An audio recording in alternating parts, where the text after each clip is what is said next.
Fraud குடும்பம். கண்டிக்கா நான் Poongundram பேசுறேம்மா. Bank holidays கண்டினியூஸா வர்றதுனால நீ சொன்ன மாதிரி இன்னைக்கே 10 கோடியை டிராப் பண்ணிடு. நீ இமிடியேட்டா கிளம்பி கிளாஸ் ஹவுஸ் வந்துருமா. நம்ம 2 பேரும் பேங்க் போய் சைன் போட்டு பணத்தை இன்னைக்கே. ஐயோ, போட்டு தள்ள ரெடியாகவே இல்ல, அதுக்குள்ள வந்துட்டாளே.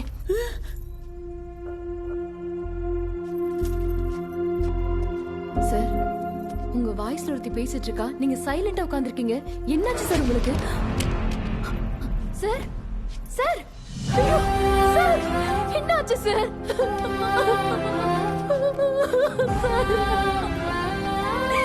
பணத்துக்கு ஆசைப்பட்டு இவர் அநியாயமா கொன்னுட்டீங்களே. பணத்துக்கு ஆசைப்பட்டது உண்மைதான், ஆனா நாங்க அவரை கொல்லல.